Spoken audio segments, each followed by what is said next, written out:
Hello, हाय सभी को राम राम, राधे राधे। आप सभी को आपके अपनी यूट्यूब चैनल जानकी क्लासेस पर सभी का दिल से बहुत बहुत स्वागत है।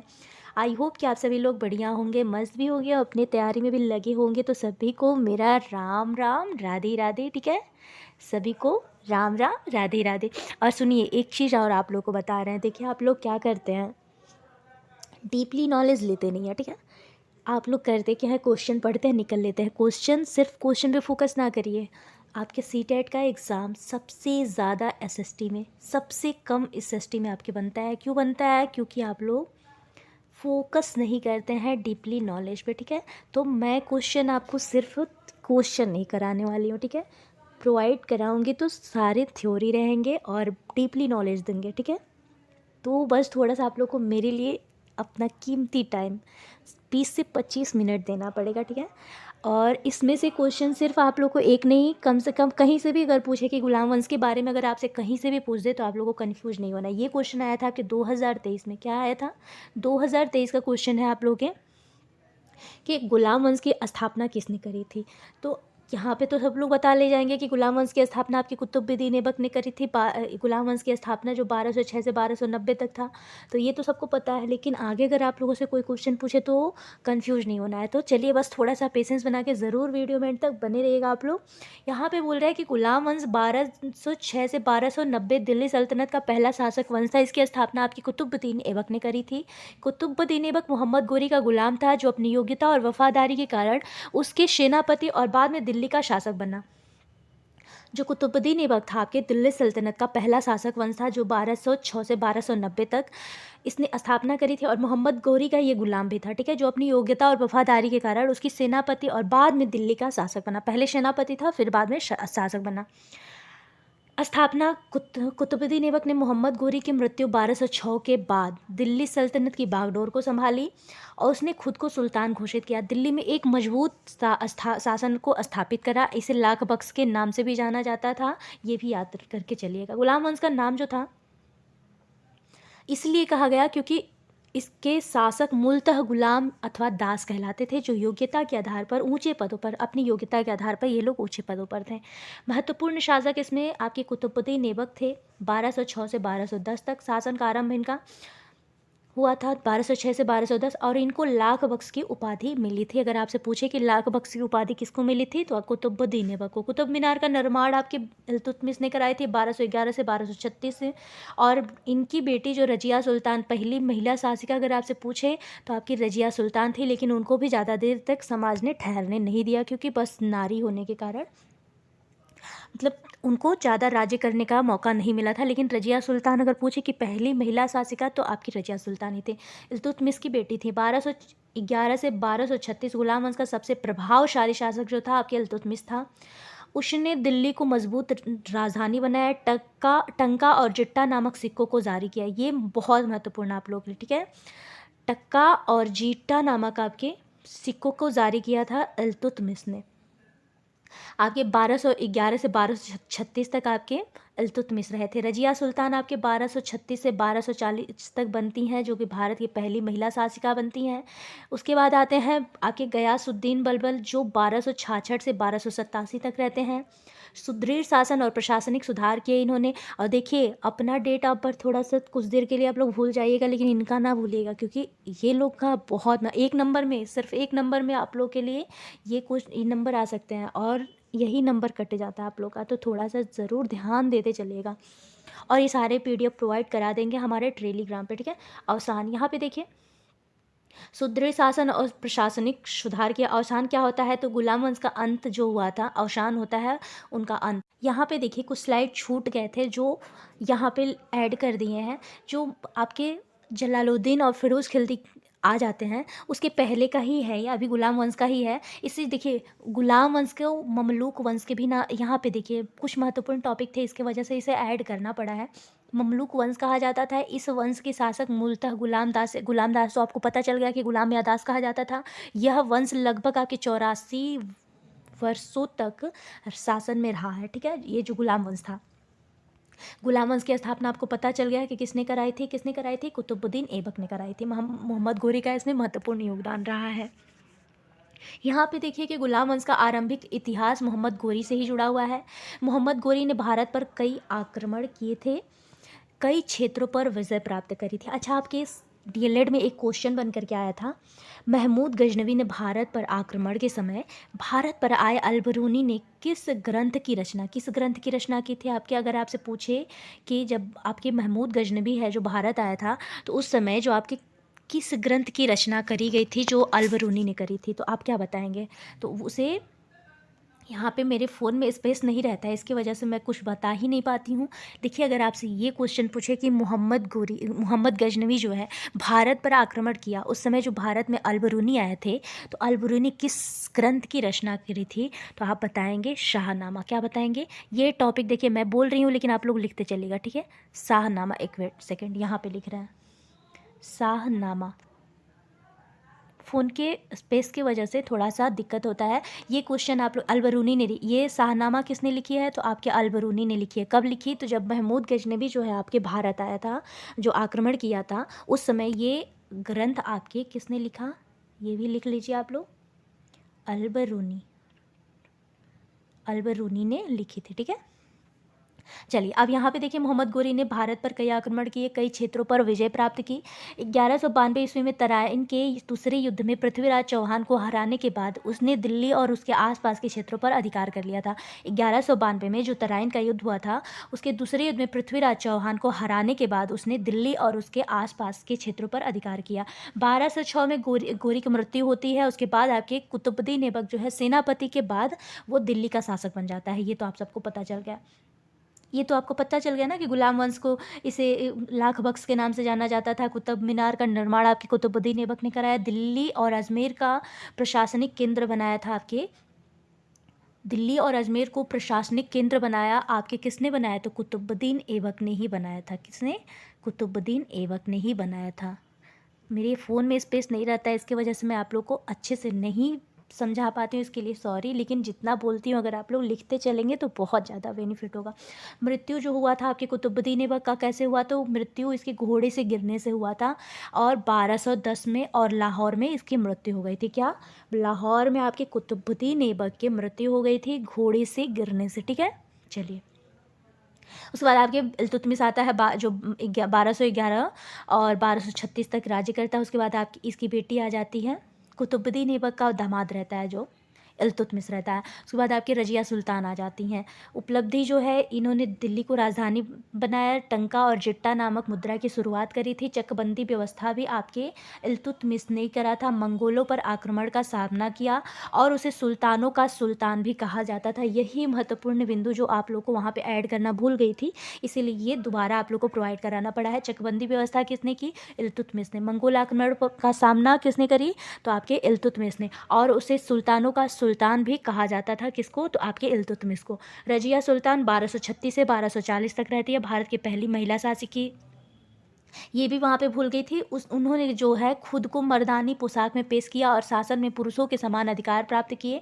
रजिया का शासन अल्पकालिक रहा और उसकी हत्या कर दी गई, क्योंकि सबको पसंद नहीं, समाज को पसंद नहीं था कि महिला मतलब कोई भी महिला शासिका बने। गयासुद्दीन बलबन उसके बाद आते हैं 1266 से 1287, सबसे प्रभावशाली शासकों में से एक बनते हैं। बलबन ने शासन को सुदृढ़ करने के लिए कठोर कानून आपके लागू किए थे, जो गयासुद्दीन बलबन आते हैं। उसके बाद आपके इन्होंने जो उपलब्धियां प्राप्त करी थी, दीवान-ए-अर्ज की स्थापना की, सैन्य विभाग जो है, रक्त और लौह की नीति किसने? तो आपके बलबन ने ही कराई थी। इन्होंने पालन किया था। मंगोलों के आक्रमणों को रोका किसने? तो आपके गयासुद्दीन बलबन ने। अगर आपसे पूछे कि गयासुद्दीन बलबन पर कोई भी उपलब्धियां पूछे तो आप लोग बताएंगे दीवान-ए-अर्ज की स्थापना उन्होंने करी थी, रक्त और लौह की नीति का पालन किया था इन्होंने, और मंगोलों के आक्रमण को इन्होंने रोका था, गयासुद्दीन बलबन ने। गुलाम वंश की विशेषताएं ये हैं कि दास प्रथा का विकास हुआ, गुलामों को उनकी योग्यता और कौशल के आधार पर ऊंचे पद भी दिए गए। स्थापत्य कला जो है, कुतुब मीनार, कुतुबुद्दीन ऐबक और इल्तुतमिश ने आरंभ किए। 2.5 दिन का झोपड़ा जो है अजमेर में है। प्रशासनिक व्यवस्था, इल्तुतमिश ने प्रशासन को व्यवस्थित किया। ये सारे आपके गुलाम वंश के महत्वपूर्ण जो भी मतलब कार्य हुए हैं, जो भी विकास हुआ है, ये सारे इल्तुतमिश ने प्रशासन को व्यवस्थित किया। अब बलबन ने कठोर और अनुशासन और केंद्रीय सत्ता को मजबूत किया। बलबन जो थे, इन्होंने कठोर अनुशासन किया और केंद्रीय सत्ता को मजबूत करा। अब गुलाम वंश का पतन जो होता है, आपकी जलालुद्दीन फिरोज खिलजी आता है, दिल्ली के सत्ता पर अधिकार कर लेता है। 1290 में खिलजी वंश की स्थापना करता है। अब यहाँ पे क्वेश्चन आपके डीएलएड में पूछा है, कब का पूछा है बता रही हूँ। ये भी आपके 2023 का क्वेश्चन है। क्या है? 2023 का क्वेश्चन है आपके चट्टानों। क्वेश्चन आया था चट्टानें कितनी प्रकार की होती है, कितने प्रकार की होती हैं? तो आपके 3 प्रकार की होती हैं। एक होता है आग्नेय चट्टानें, एक होता है अवसादी और एक होता है कायांतरित चट्टानें। ठीक है, ये आपके अति लघु उत्तरीय में प्रश्न पूछा है और सिर्फ 2023 में नहीं, ये 2020 का भी क्वेश्चन है। ठीक है, 2020 में और 2023 में ये क्वेश्चन बन करके आपके 1 नंबर में आया है। ठीक है, तो ये देख लीजिए, चट्टानें जो होती हैं उनकी उत्पत्ति निर्माण जो होता है, वेट, उत्पत्ति निर्माण प्रक्रिया के आधार पर 3 प्रमुख प्रकारों में वर्गीकृत किया जा सकता है। एक होता है आपके आग्नेय चट्टानें। ये चट्टानें गर्म लावा या मैग्मा के ठंडे होकर जमने में बनती हैं, जमने से बनती हैं। ये जो होती हैं, इन्हें मूल चट्टानें भी कहा जाता है क्योंकि अन्य चट्टानों का निर्माण इन्हीं से होता है। उदाहरण के लिए आपका ग्रेनाइट हुआ, चाहे बेसाल्ट हुआ, ये सारे आपके आग्नेय चट्टानें में आ जाएंगे। प्रकार क्या होता है? अंतर्गढ़। यहाँ पे देखो, ये है ग्रेनाइट का, जो ग्रेनाइट होता है, ग्रेनाइट के उदाहरण क्या है? तो यहाँ पे अंतर्गठित होता है, जो आपके ग्रेनाइट होता है, अंतर्गठित जो होता है मैग्मा जब धरती के भीतर ठंडा हो जाता है, वो ग्रेनाइट होता है। ठीक है, ग्रेनाइट जो होता है, अब यहाँ पे देखिए, ये बेसाल्ट होता है बाह्य गठित। क्या होगा? लावा जब धरती की सतह पर ठंडा हो जाता है, वहाँ बेसाल्ट का उदाहरण है ये बाह्य गठित। ठीक है, अब यहाँ पे देखिए आप लोग, अवसादी चट्टानें क्या होती हैं? ये चट्टानें जो होती हैं, पानी, हवा, बर्फ आदि के कारण चट्टानों के टूटने और उसके अवसाद के जमने से बन जाती हैं। इनमें जो होता है परतें पाई जाती हैं। इसका उदाहरण जो है बलुआ पत्थर होगा, चूना पत्थर हो जाएगा। ठीक है, इसके प्रकार जो होते हैं यांत्रिक होते हैं, जो चट्टानों के भौतिक टूट फूट से बनी हुई होती हैं।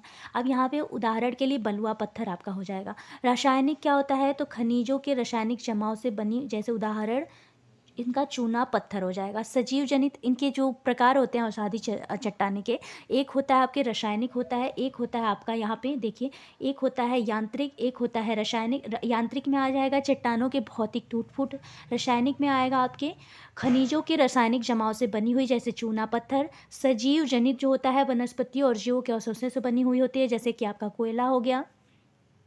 रूपांतरित चट्टानें क्या होती हैं? ये चट्टानें जो होती हैं उच्च ताप और दबाव के कारण पहले से मौजूद चट्टानें आग्नेय या अवसादी को बदलने से बनती हैं, जो होती हैं आपके रूपांतरित चट्टानें। यहाँ तक आप लोग का क्लियर हुआ ना? अगर आप लोगों से पूछे तो कोई दिक्कत नहीं होगी ना?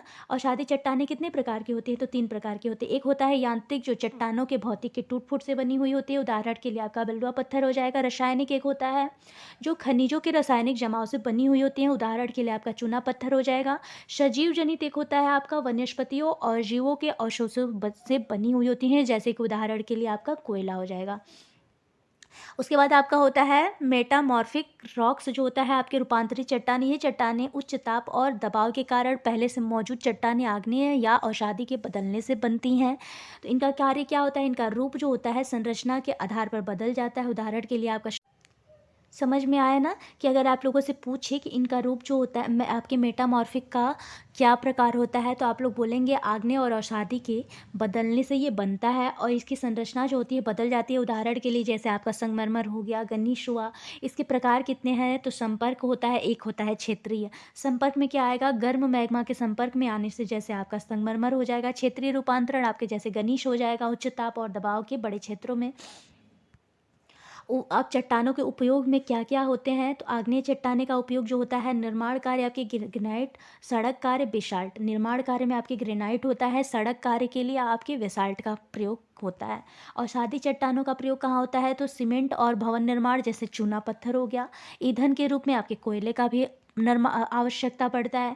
रूपांतरित चट्टानें क्या होती हैं? तो सजावट, जैसे संगमरमर हो गया, मूर्तियाँ हो गई, स्मारक निर्माण, ये सारे आपके रूपांतरित चट्टाने में आ जाएंगे। अब एक क्वेश्चन आपके आया है डीएलएड में, एक क्वेश्चन आपके डीएलएड में पूछा है कि पृथ्वी जो है, पृथ्वी की आकृति कैसी है? यहाँ पे आप लोग जो देख रहे हैं, तो वहाँ पे तो आप सबको पता है कि पृथ्वी की आकृति गोल है, वो घुमाव के कारण घुमाव के कारण आपकी पृथ्वी भौगोलिक अक्ष पर चपटी और आपके भूमध्य रेखा पर उभरी हुई प्रतीत होती हैं। लेकिन ये तो सबको पता है। लेकिन अगर आपसे उसके आगे अगर आपसे पृथ्वी के बारे में कोई भी नॉलेज पूछे तो आप लोग को कंफ्यूज नहीं होना है, ठीक है। यहाँ पे देखिए, पृथ्वी की आकृति ज्योतिषीय रूप में जियोइड कहा जाता है। ये एक ऐसा प्रकार है जो पूरी तरह से गोल नहीं है, बल्कि ध्रुवों पर थोड़ा चपटा, भूमध्य रेखा पर थोड़ा सा उभरा हुआ दिखाई प्रतीत होती है, जो आपकी पृथ्वी होती है, ठीक है। क्या बोलेंगे आप लोग कि पृथ्वी की आकृति ज्योतिषीय रूप से जियोइड कहा जाता है। यह एक ऐसा आकार है जो पूरी तरह से, ये इसे हल्के में ना लीजिएगा। 1 नंबर का आपका ये है क्वेश्चन, आपके 2023 का ही क्वेश्चन है। जितने भी है ना PYQ आपको प्रोवाइड कराती हूँ, ठीक है। मैं कोई फालतू क्वेश्चन आप लोग के लिए नहीं लेके आती हूँ, सारे PYQ हैं। बल्कि ध्रुवों पर थोड़ा चपटा और भूमध्य रेखा पर थोड़ी सी उभरी हुई प्रतीत होती है। पृथ्वी की आकृति जो है गोलाकार लेकिन चपटी। पृथ्वी का आकार पूरी तरह से गोल नहीं है, यह ध्रुवों पर चपटी और भूमध्य रेखा पर थोड़ी सी उभरी हुई प्रतीत होती है। यह चपटी आकृति घूर्णन आपके अपने रोटेशन के कारण दिखती हैं। जियोइड कहा जाता है इनको। पृथ्वी की सतह समुद्र तल आपके यदि पूरी तरह समान हो तो इसकी वास्तविक रूप जियोइड कहलाता है। क्या होगा? पृथ्वी की सतह जो होता है समुद्र तल से यदि पूरी तरह से समान हो तो इसकी वास्तविक रूप जो है इसे जियोइड कहाएगा, ठीक है। इससे धरातलीय आकृति भी कहा जाता है। जो आपकी पृथ्वी है उसे धरातलीय आकृति भी कहा जाता है। ध्रुव और फिर यहाँ पे ध्रुव और भूमध्य रेखा में अंतर। पृथ्वी की ध्रुवीय व्यास जो है आपके 12,714 किमी है। क्या है? इनकी ध्रुवीय जो व्यास है 12,714 किमी है। यहाँ पे देखिए, पृथ्वी की भूमध्य रेखा व्यास आप लोग को जो यहाँ पे है, आप लोगों ने देखा भूमध्य रेखीय जो ध्रुवीय व्यास यहाँ पे देखिए, और यहाँ पे भूमध्य रेखीय व्यास जो है 12,756 किमी है। भूमध्य रेखा पर लगभग 42 किमी के उभार। अगर आपसे लोगों से पूछे ध्रुवीय व्यास क्या है तो आप क्या बताएंगे? ध्रुवीय व्यास आपके क्या हो जाएगा कि ध्रुवीय व्यास आपके 12,714 किमी, और अगर आपसे भूमध्य रेखीय व्यास पूछेगा तो 12,756 किमी। भूमध्य रेखा पर लगभग आपके 42 किमी का उभार है। घूर्णन का प्रभाव जो होता है, पृथ्वी अपनी धुरी पर घूमती है, जिससे केंद्र भाग जो होता है बाहरी बल पर अधिक होता है। जो आपकी पृथ्वी है अपनी धुरी पर घूमती है, इनका जो केंद्र भाग होता है ये जो है बाहरी बल इसमें अधिक होता है। यह बल भूमध्य रेखा पर उभार और ध्रुवों पर चपटी आकृति उत्पन्न करता है। जो इनका बल होता है भूमध्य रेखा पर उभार करता है और ध्रुव पर चपटी आकृति उत्पन्न कर देता है। प्राकृतिक साक्ष्य जो होता है, चंद्र और सूर्य ग्रहण। पृथ्वी की छाया जो है तो गोल होती है। समुद्री जहाज समुद्र में दूर जाते हुए समय जहाज का निचला भाग पहले अदृश्य होता है। जो है इनका समुद्री जहाज होता है, समुद्र में दूर जाते हुए समय जहाज का निचला भाग जो होता है अदृश्य हो जाता है। अगर आप लोगों से पूछे कि पृथ्वी की छाया गोल क्यों दिखाई देती है, चंद्र और सूर्य ग्रहण के समय जो होता है पृथ्वी की छाया जो होती है आपके गोल दिखाई देते हैं। यहाँ पे देखिए, पृथ्वी की आकृति के प्रभाव क्या क्या है तो मौसमी, जलवायु और गुरुत्वाकर्षण बल में भिन्नता होती है। ध्रुवीय क्षेत्रों में गुरुत्वाकर्षण अधिक होता है। भूमध्य रेखा पर दिन और रात की अवधि में अंतर हो जाता है। अब यहाँ पे क्वेश्चन दे रहा है आप लोगों से, अगर आप लोगों से ये पूछे पृथ्वी में कोई भी क्वेश्चन ना पूछेगा तो कंफ्यूज नहीं होना है, ठीक है। अब यहाँ पे देखिए क्वेश्चन आया चालुक्य वंश पे। चालुक्य वंश का क्या है? चालुक्य वंश का आपके बस संस्थापक पूछा था। आपके कब का पूछा है क्वेश्चन? वेट, यहाँ पे पूछा आप लोगों से कि आपके चालुक्य वंश के संस्थापक कौन थे। तो आपको सबको पता है कि चालुक्य वंश के संस्थापक जो थे कौन थे? पुलिकेशन आपके प्रथम थे। कौन थे? पुलिकेशन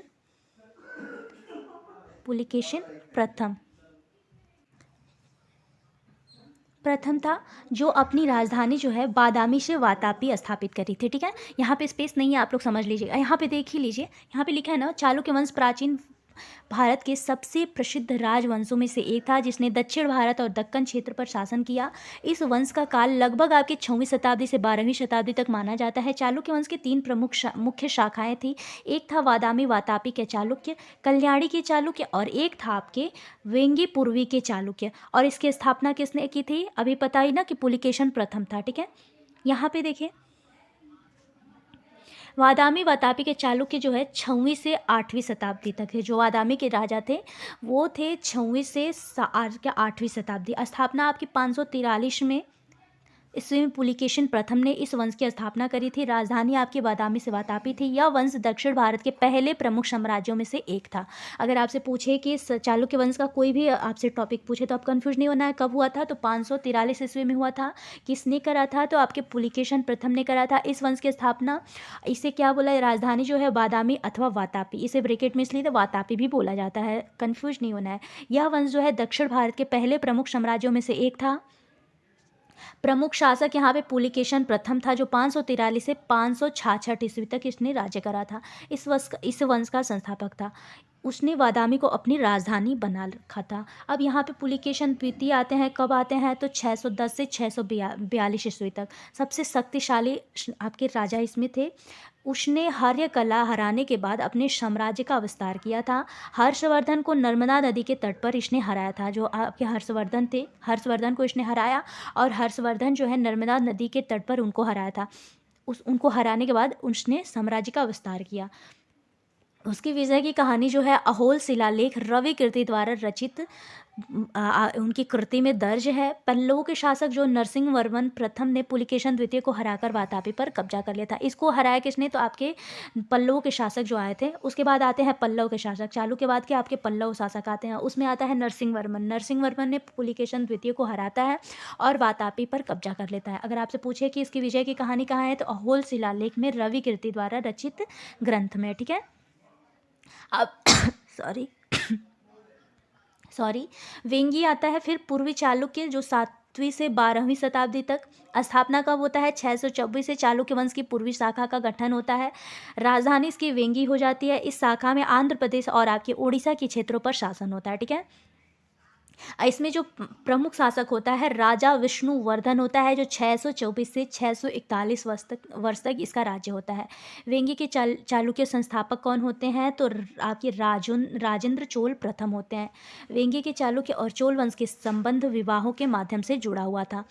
कल्याणी के चालुक्य क्या थे? तो कल्याणी के चालुक्य आपके 10वीं से 12वीं शताब्दी तक आते हैं। स्थापना आपके 973 ईस्वी में तैलब द्वितीय तैलब राज्य ने इस वंश की स्थापना करी थी। राजधानी जो थी इन लोगों की कल्याणी थी। यह शाखा जो है राष्ट्रकूटों के पतन के बाद उभरी हुई थी।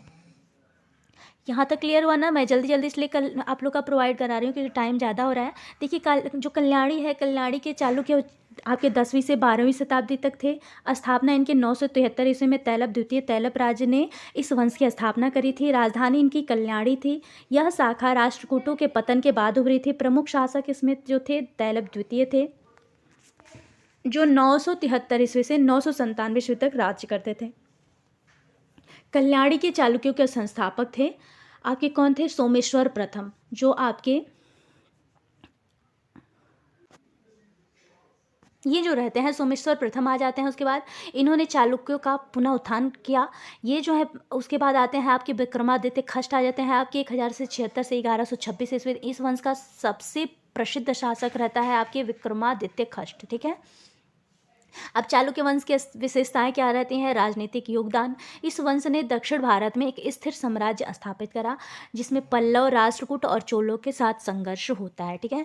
जो आप त्रिपक्षीय संघर्ष के बारे में आप लोगों को पता होगा, वो आपका संघर्ष होता है। यहाँ पे जो है कला स्थापत्य जो है चरम वर्ष पर आता है। चालुक्य वंश के ने भारतीय स्थापत्य कला में महत्वपूर्ण योगदान दिया है। बादामी आपके पट्टदकल ऐहोल में मंदिरों का निर्माण, मंदिर स्थापत्य शैली द्रविड़ और नागर शैली का मिश्रण, और पट्टदकल के मंदिर यूनेस्को विश्व धरोहर स्थल भी अभी वर्तमान में जो है आपके यूनेस्को के विश्व धरोहर में भी शामिल हो गया है। जो आपके पट्टदकल का मंदिर जो है ये आपके विश्व धरोहर में शामिल है। ठीक है। अगर आपसे पूछे कि कला स्थापत्य का चरम आपके चालुक्य वंश में मतलब ज़्यादा इन लोगों ने महत्वपूर्ण योगदान दिया है, इसमें बादामी था, पट्टदकल और ऐहोल में मंदिरों का निर्माण इन लोगों ने करवाया। मंदिर स्थापत्य शैली द्रविड़ और नागर शैली का मिश्रण था इसमें। उसके बाद पट्टदकल के मंदिर का जो है यूनेस्को विश्व धरोहर स्थल माना जाता है। वर्तमान मतलब वो अभी विश्व धरोहर में है। धर्म और संस्कृति इनकी क्या थी कि मुख्य रूप से हिंदू धर्म के ये लोग अनुयायी थे। जैन और बौद्ध धर्म को भी संरक्षित किया इन लोगों ने। संस्कृत और कन्नड़ साहित्य का इन लोगों ने विकास किया। अगर आप लोगों से कहीं भी चालुक्य वंश से पूछे तो आप लोग को कंफ्यूज नहीं होना है। भले जल्दी प्रोवाइड कराइए, लेकिन ये सारे PDF आप लोग स्क्रीनशॉट ले लीजिएगा। ठीक है। फिर यहाँ पे देखिए चालुक्य वंश का पतन कब हो जाता है, तो चालुक्य वंश जो है बादामी के चालुक्य 757 ईस्वी में राष्ट्रकूटों ने इन्हें हरा दिया। वेंगी के चालुक्य 11वीं शताब्दी में चोलों ने इन पर विजय प्राप्त की। कल्याणी के चालुक्य 12वीं शताब्दी में यह वंश जो है समाप्त हो जाता है। इसके स्थान पर अब होयसल, काकतीय और अन्य वंशों का उदय होता है। ठीक है, तो चलिए यहाँ पर आज का सेशन आप लोग के लिए बहुत महत्वपूर्ण, मतलब समझ लीजिए इतना महत्वपूर्ण है ना कि ये सारे क्वेश्चन आपके डीएलएड में पूछे जाते हैं। ठीक है, 1 नंबर से 2 नंबर में ये क्वेश्चन आएंगे ही आएंगे। चलिए सभी को मिलते हूँ नेक्स्ट वीडियो में, तब तक के लिए सभी को मेरा राम राम, राधे राधे। अगर आप लोग को कोई भी कन्फ्यूजन है आप लोग कॉमेंट कर सकते हैं। और हाँ, ये सारे क्वेश्चन, ये सारे पीडीएफ आपको फ्री प्रोवाइड कराएंगे। मिलते हैं सभी को नेक्स्ट वीडियो में, तब तक के लिए सभी को राम राम, राधे राधे। आई होप कि आप सबको क्लास बढ़िया लगे तो एक प्यारा सा comment, like, share and subscribe motivation के लिए ज़रूर करिएगा।